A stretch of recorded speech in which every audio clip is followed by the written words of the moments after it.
Venho aqui cumprimentar meus irmãos com a paz do Senhor. Quero, nesse momento, também convidar você para estar esses minutos comigo.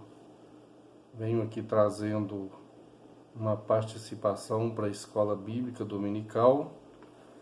A nossa lição é a lição da CPAD, lição 2, que é parte do terceiro trimestre de 2020, com o tema Os Princípios Divinos em Tempos de Crise.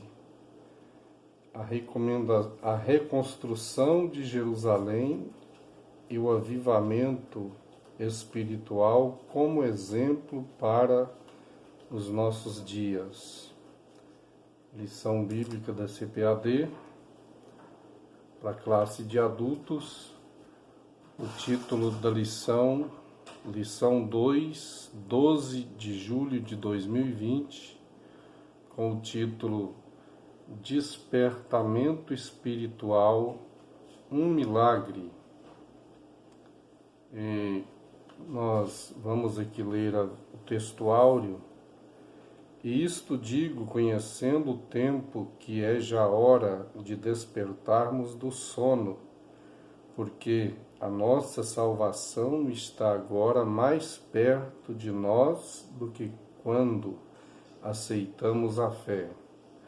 A verdade prática, o despertamento espiritual é uma consequência da submissão à vontade de Deus.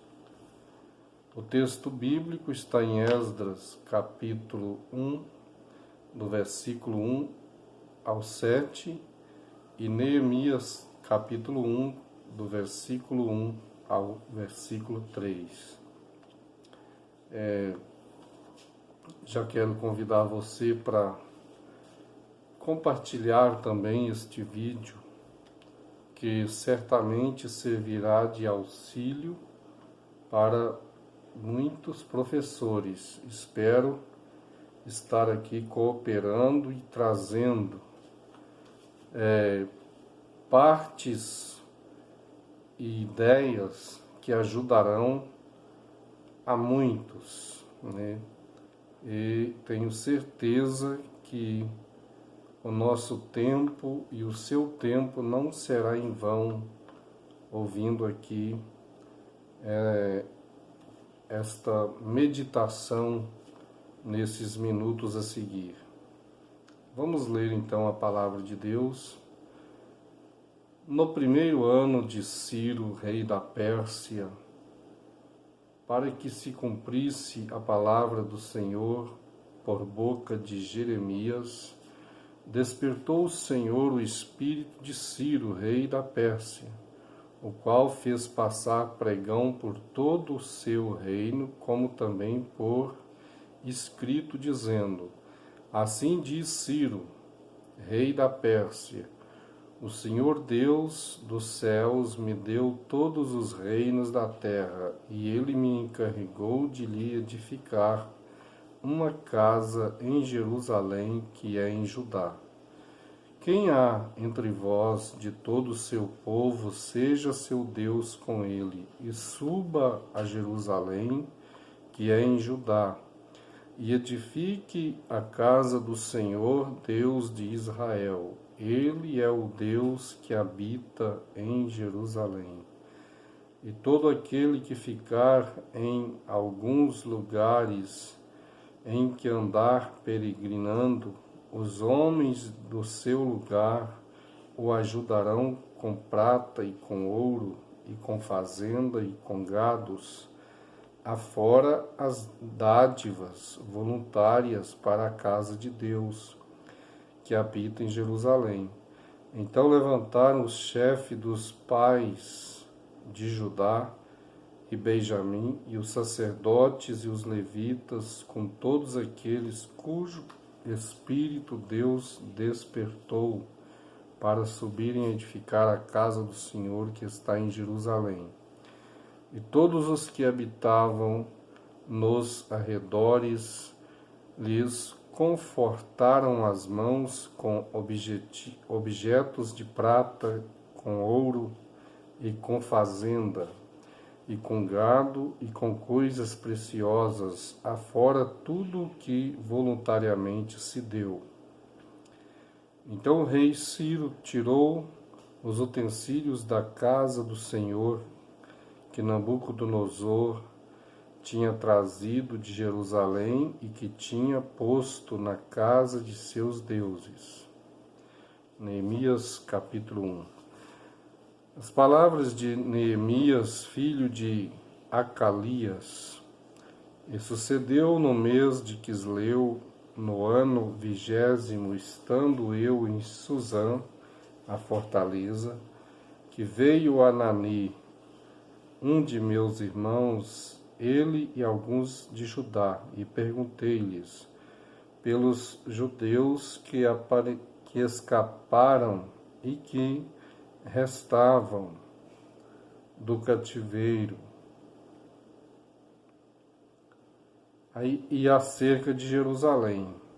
E disseram-me: os restantes que não foram levados para o cativeiro, lá na província, estão em grande miséria e desprezo, e o muro de Jerusalém fendido e as suas portas queimadas a fogo.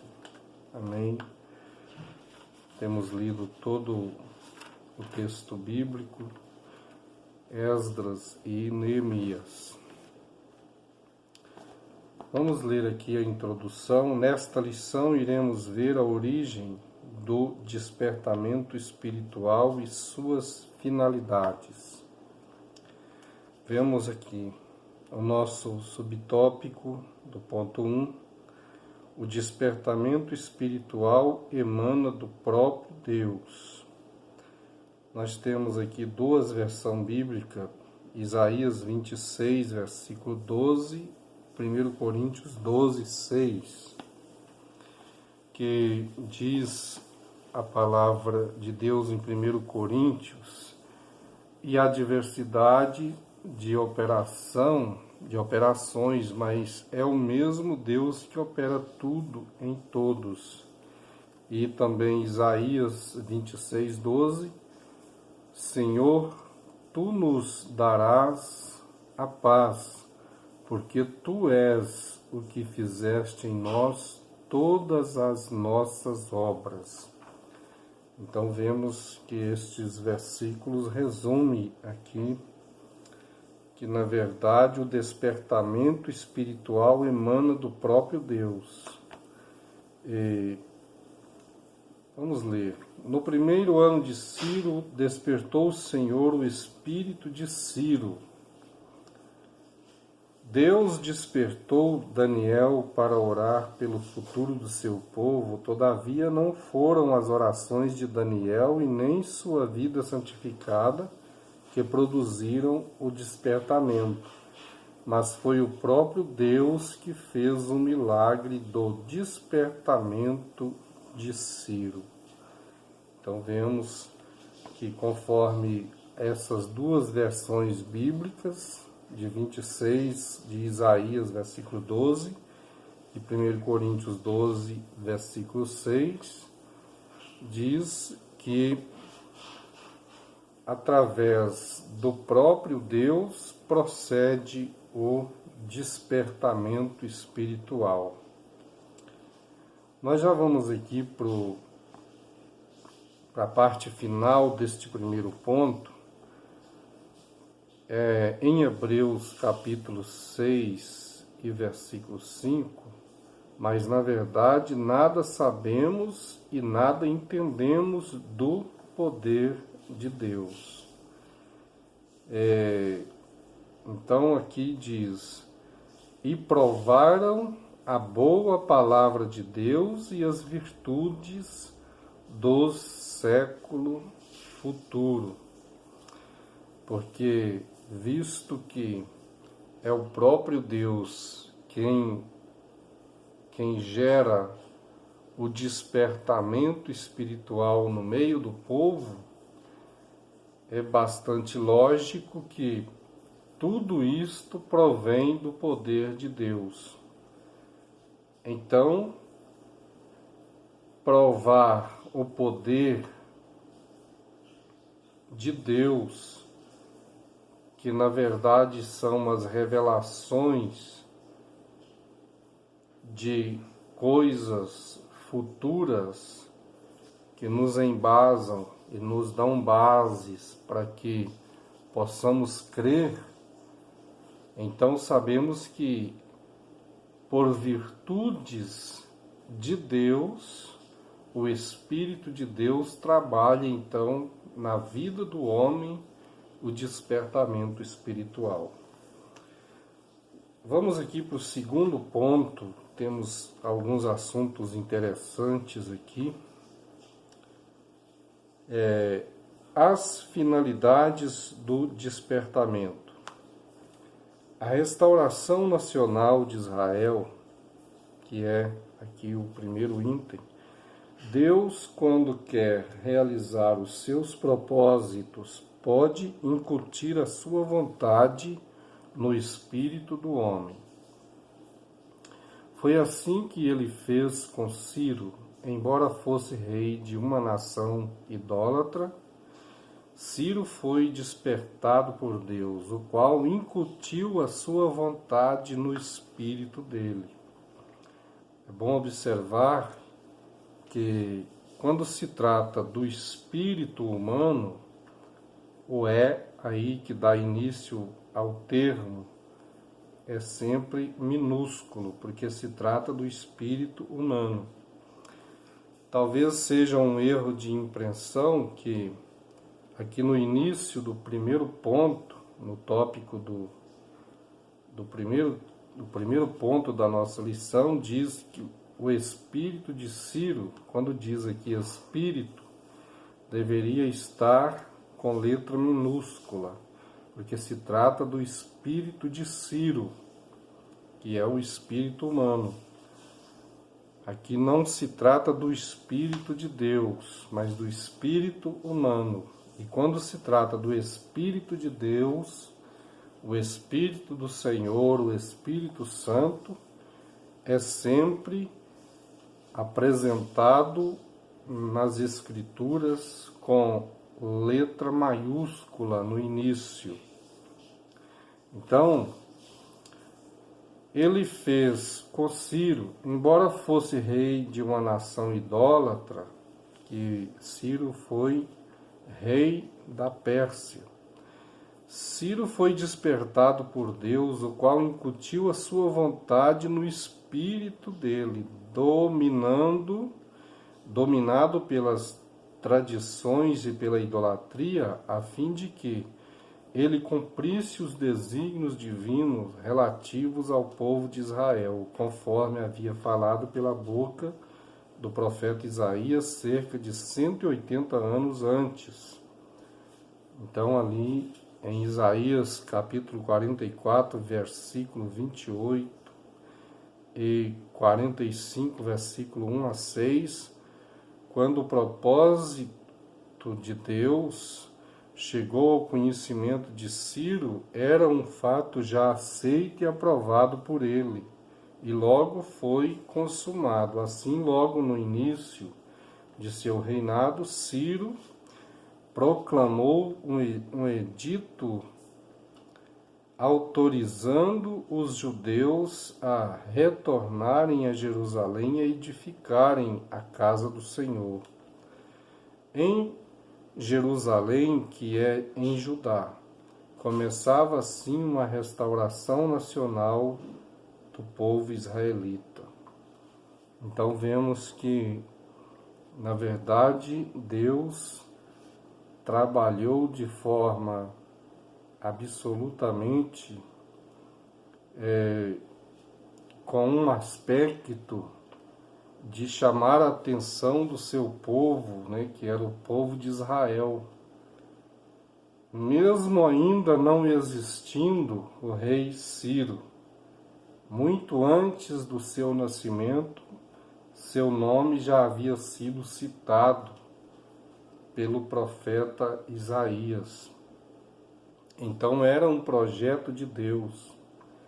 Da mesma forma que neste tempo ele estava trabalhando para que o povo de Israel fosse entregue aos seus inimigos, usando homens perversos para servir de correção a Israel. Ele já trabalhava também no mesmo tempo, já projetando um homem ainda na sua inexistência, para que quando Israel tomasse conhecimento, sabessem que Deus sempre estava já no controle de todas as coisas. Então vemos aqui, Ciro proclamou um edito autorizando os judeus a retornarem a Jerusalém e a edificarem a casa do Senhor em Jerusalém, que é em Judá. Começava assim uma restauração nacional do povo israelita.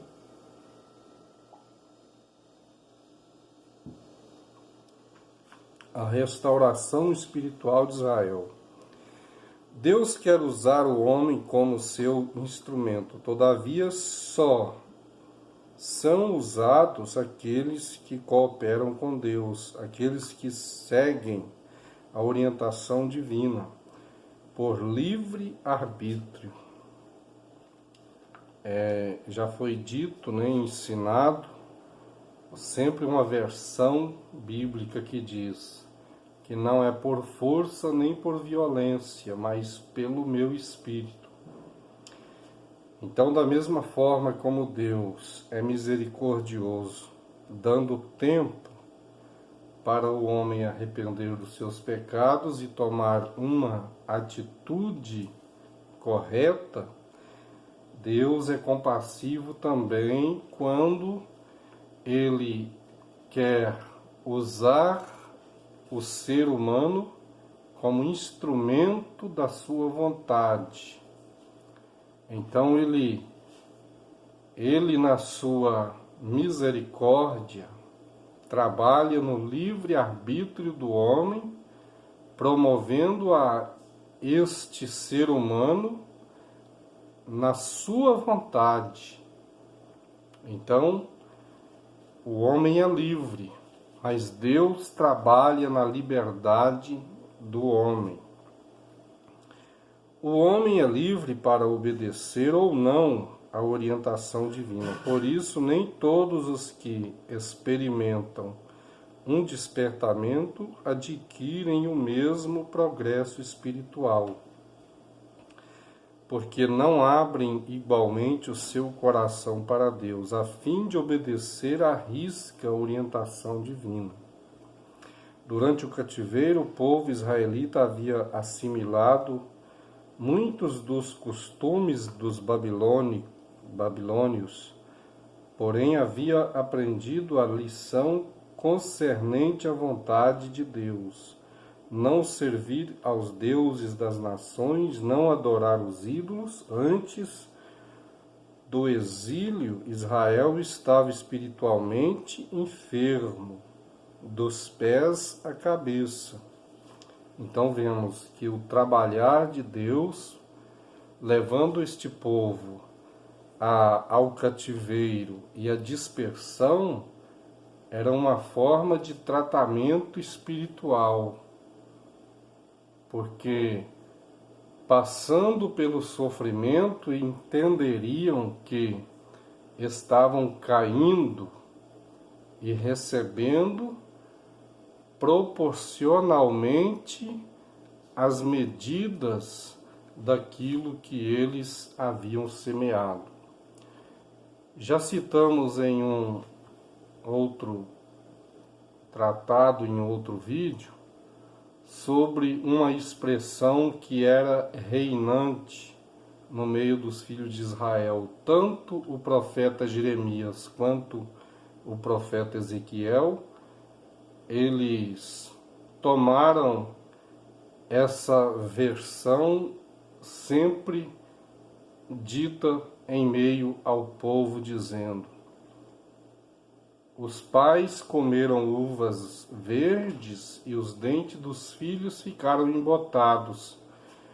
Era um provérbio que já havia se tornado popular no meio do povo que estava na dispersão e no cativeiro. Era uma forma de disfarçarem diante de Deus, não reconhecendo seus pecados, enquanto que, na proporção em que o tempo passava e o peso da mão do inimigo reinava sobre eles, separando seus filhos dos pais, separando irmãos de irmãos, levando para as terras desconhecidas. Então, eram formas que Deus usava para que o povo se conscientizassem e, com o tratado da correção, eles pudessem ser sarados. A palavra de Deus diz que ele açoita e corrige quem ele ama. E o amor de Deus é tão grande a ponto de ter dado seu Filho para fazer a redenção do homem, quando por meios de sacrifícios de bodes, sacrifícios de aves e por meios de outros tipos de cerimônias, não havia encontrado recursos, mas Deus entende que é necessário seu Filho vir para o sacrifício. É o tamanho da misericórdia de Deus. Então vamos aqui seguindo e vendo. Mas Deus havia então dito: nunca mais dirão essas palavras, porque aquele que pecar certamente morrerá. A alma que pecar certamente morrerá. Deus não aceitava este provérbio mais em Israel. Então Deus estava convidando o povo para uma intimidade maior com Ele, com a sua palavra, que conhecessem verdadeiramente os princípios da sua palavra. Não era pelos pecados dos pais, não era pelos pecados de gerações anteriores, mas era por suas próprias rebeliões, por suas próprias iniquidades que eles estavam então sofrendo. E vemos que até nos dias de Jesus, os discípulos encontram com um que estava aleijado desde o seu nascimento e eles perguntam: Mestre, por que ele está assim? Foi porque ele pecou ou porque seus pais pecaram? Então tinha uma indecisão, uma incompreensão com o tratado do pecado. Mas Jesus respondeu: nem ele pecou, nem seus pais pecaram, para que nascesse assim. Mas ele nasceu assim para que se cumprisse nele a glória de Deus.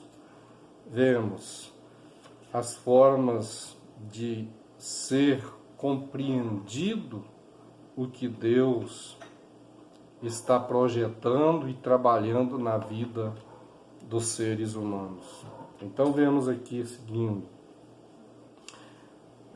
Durante o cativeiro, o povo israelita havia assimilado muitos costumes pagãos, já lemos. Mas agora havia sido curado da idolatria para sempre. Para Israel, o sofrimento resultou no despertamento, e este na sua restauração espiritual. A finalidade principal do despertamento é sempre a restauração espiritual do povo de Deus. Continuemos. Cada despertamento tem por objetivo principal a salvação e a restauração do homem. Encontramos sempre estes dois polos, a graça e o pecado. O Espírito Santo está sempre pronto para convencer o mundo sobre o pecado, a justiça e o juízo. João 16, 8 e 9. Vejamos, o Espírito Santo é sempre intolerante com o pecado. É um outro ponto que já falamos há um tempo recente. O Espírito Santo convenceu Saulo de que havia pecado contra a pessoa de Jesus. Convenceu de pecado a mulher samaritana. Fez Zaqueu confessar sua falta. O Espírito Santo torna manifestas as coisas más. O profeta de lábios impuros sentiu que perecia na presença da santidade de Deus. O Espírito Santo faz com que os crentes andem na luz, mas o Espírito Santo também aponta para Jesus como aquele que perdoa e salva. Este era o ensino nos dias dos apóstolos e deve continuar sendo nos dias de hoje, pois a palavra de Deus não muda e as nossas necessidades espirituais também não.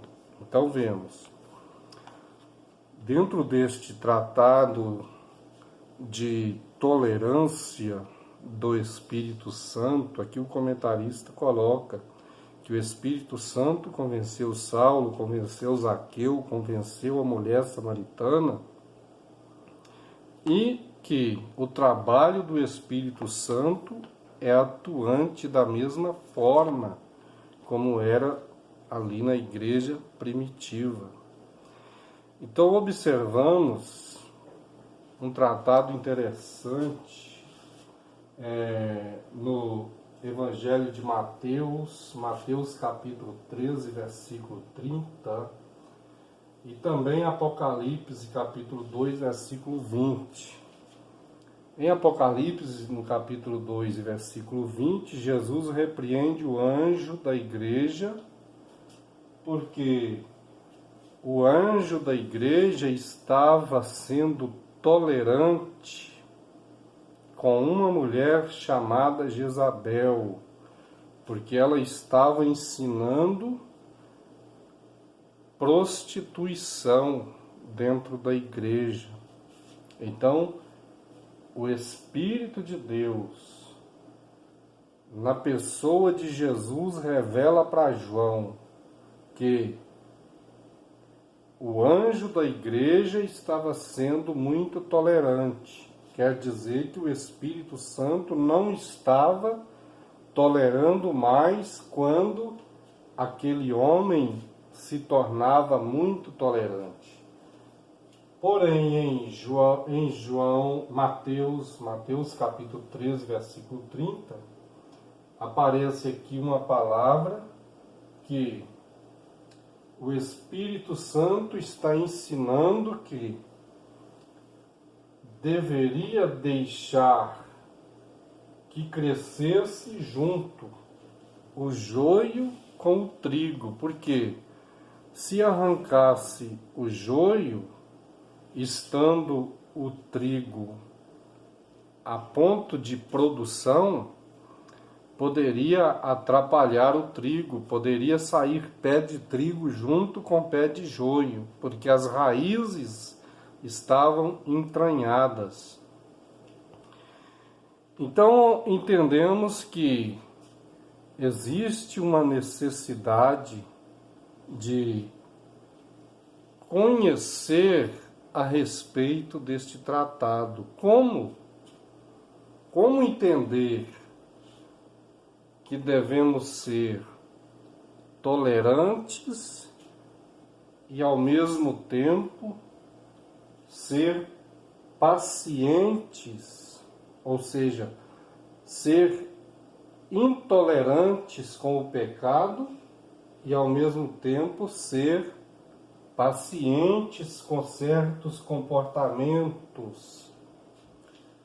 Mas aqui nós entendemos que, como Deus ele conta com o auxílio humano na sua obra,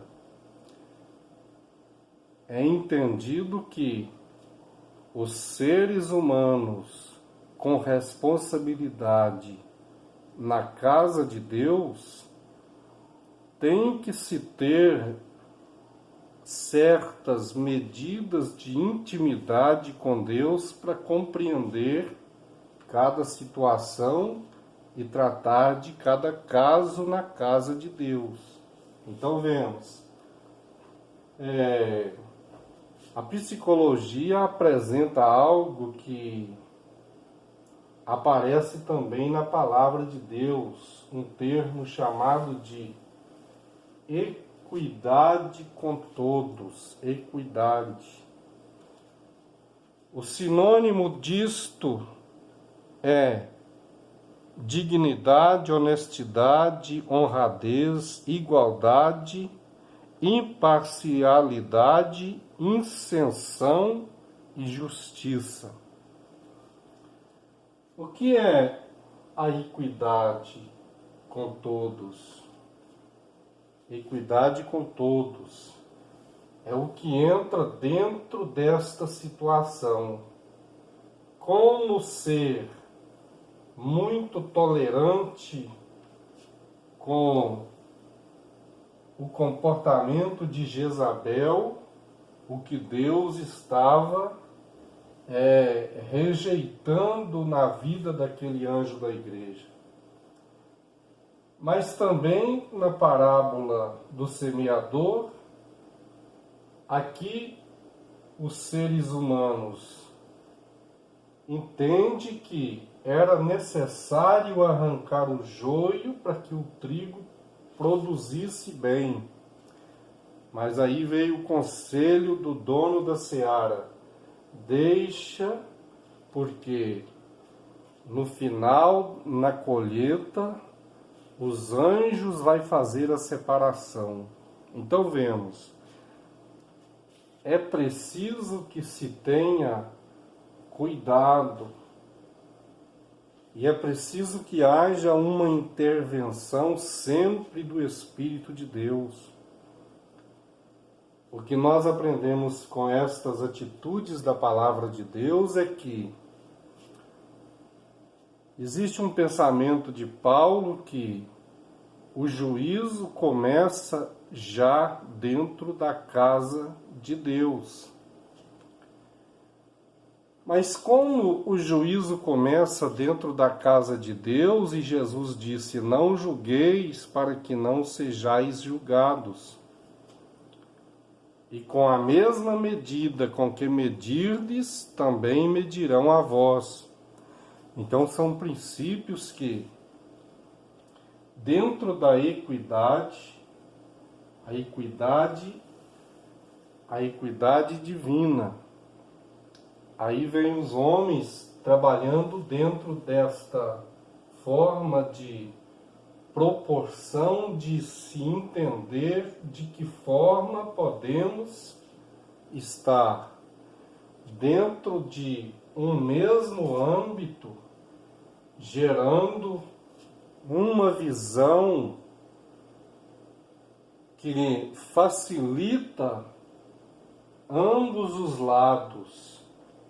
Vai haver respeito para quem está sendo tratado e com quem está agindo na forma de ser o tratador.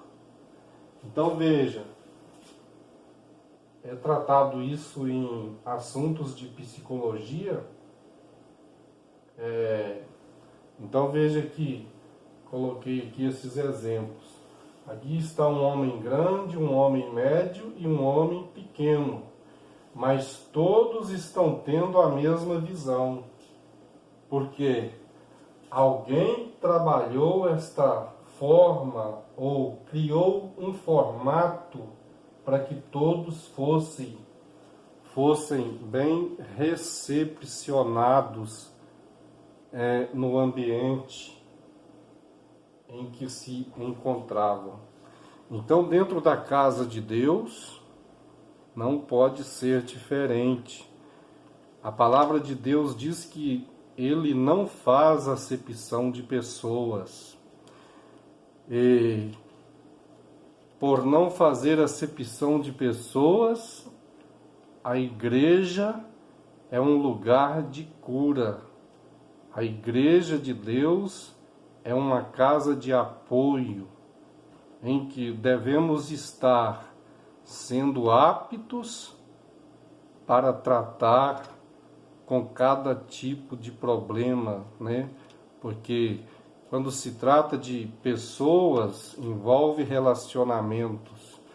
E nestes relacionamentos, o procedimento da igreja deve ser na base da vontade de Deus. A vontade de Deus prevalece.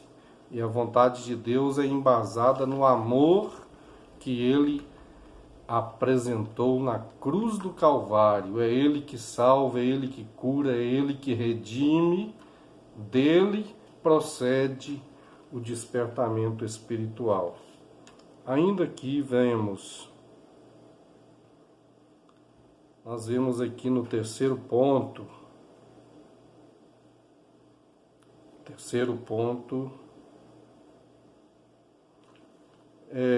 fala aqui no início,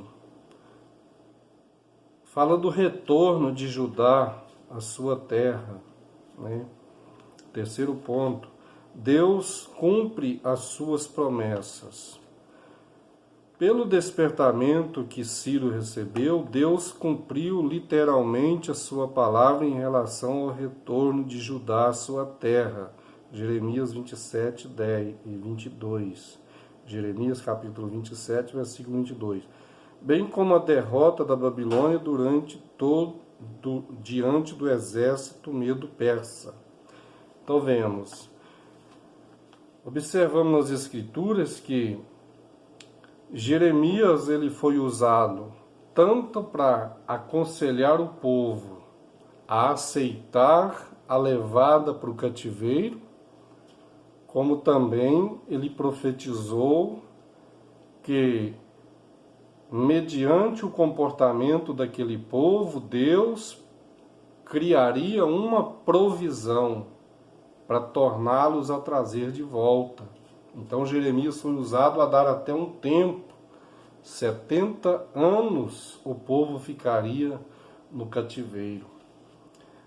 Mas aqui fala da volta de Judá à sua terra. Não foram todo o povo para dispersão e para o cativeiro, mas o que entendemos é, quando o povo, as 10 tribos foram levadas para o cativeiro, e depois do cativeiro para dispersão, Judá não sofre a dispersão, mas Judá sofre o cativeiro. É entendido pelas Escrituras que quando o povo cai na Babilônia, indo para o cativeiro, não demora muito tempo, os assírios dominam a Babilônia e eles levam então o povo de Israel que estava no cativeiro, levados pela Babilônia, agora eles são dispersados pelas terras da Assíria.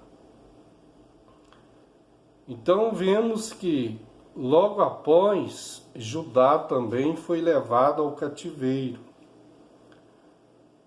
Mas visto que Judá é levado ao cativeiro, chega um tempo, já não demorando tanto, que os persas dominam as terras.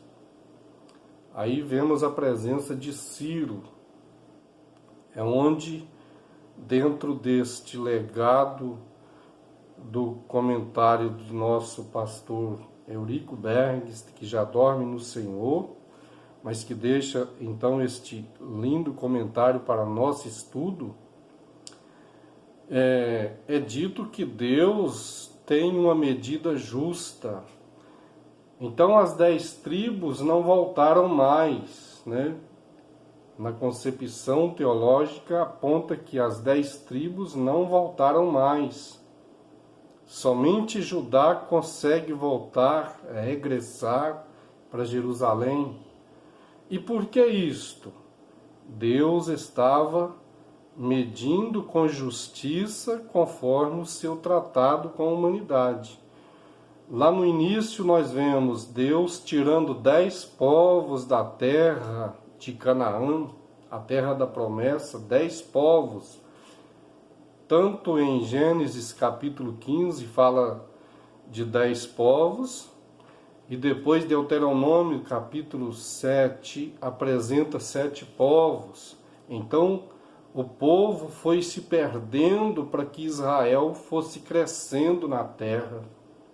Uma parte daquele povo que se perdia era por meio da espada da própria nação de Israel, porque Deus havia, já estando olhando para aquele povo, vendo que a medida das suas iniquidades estava transbordando e era tempo de fazer justiça. Então Deus tira aquele povo, as 10 povos ali foram desterrados para crescer a nação de Israel. Agora, visto que a nação de Israel também altera na sua iniquidade, 10 tribos estão indo a uma dispersão e se misturam com o paganismo, com o misticismo religioso e perdem a sua identidade de ser um povo separado para Deus, ficando então só a nação de Judá, com agora a oportunidade de voltar para Jerusalém. Então Deus é justo.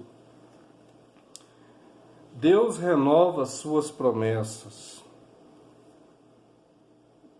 Aqui, em cada despertamento, Deus vivifica e renova as promessas de bênçãos ao seu povo. O Espírito Santo revela as riquezas escondidas em Cristo, isto é, as riquezas de glória que Cristo ganhou na cruz do Calvário, para dar àqueles que o servem.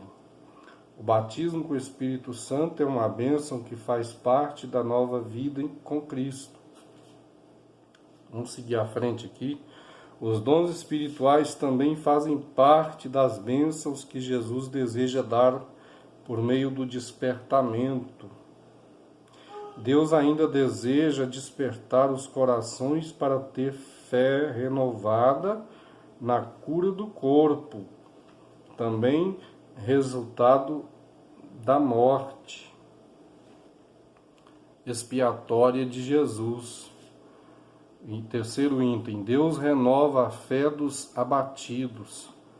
Pelo despertamento, Deus cria ambiente de fé, de expectativas e de oração. O despertamento nasceu da oração e só poderá prosseguir se a chama da oração continuar acesa. No Antigo Testamento, fogo no altar de incenso não se podia deixar apagar. Êxodo 30, versos 7 e 8. Do mesmo modo, Deus quer que o fogo do Espírito Santo não se apague em nossos corações, mas sim que continue aceso. Hoje, como no dia de Pentecoste. Todavia, isso só se pode conseguir através da oração incessante por parte de cada um de nós. Vamos ler o quarto ponto, já encerrando aqui. O culto que foi restabelecido em Jerusalém foi exatamente aquele que a lei de Deus determinava. Não foram introduzidos novas formas de culto, nem qualquer mistura de doutrinas babilônicas. O despertamento dado pelo Espírito Santo faz com que os crentes desejem intensamente ser fiéis à palavra de Deus. Paulo escreveu: para que em nós aprendais a não ir além do que está escrito. O crente despertado inclina-se a guardar os estatutos de Deus até o fim. E esta forma de proceder, esta atitude do crente é uma das bases para a comunhão uns com os outros. Companheiro sou de todos os que te temem, e de todos e dos que guardam os teus preceitos. Salmos 119, versículo 63.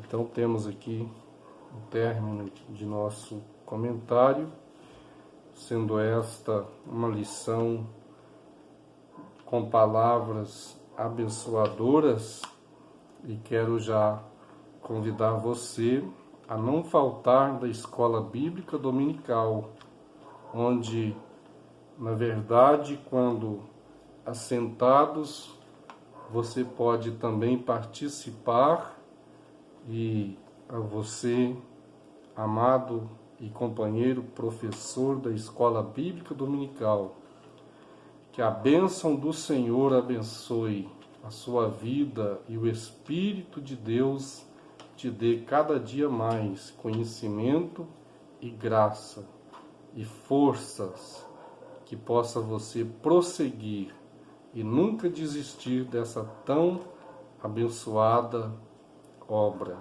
Deus abençoe você e sua família. Deus te abençoe.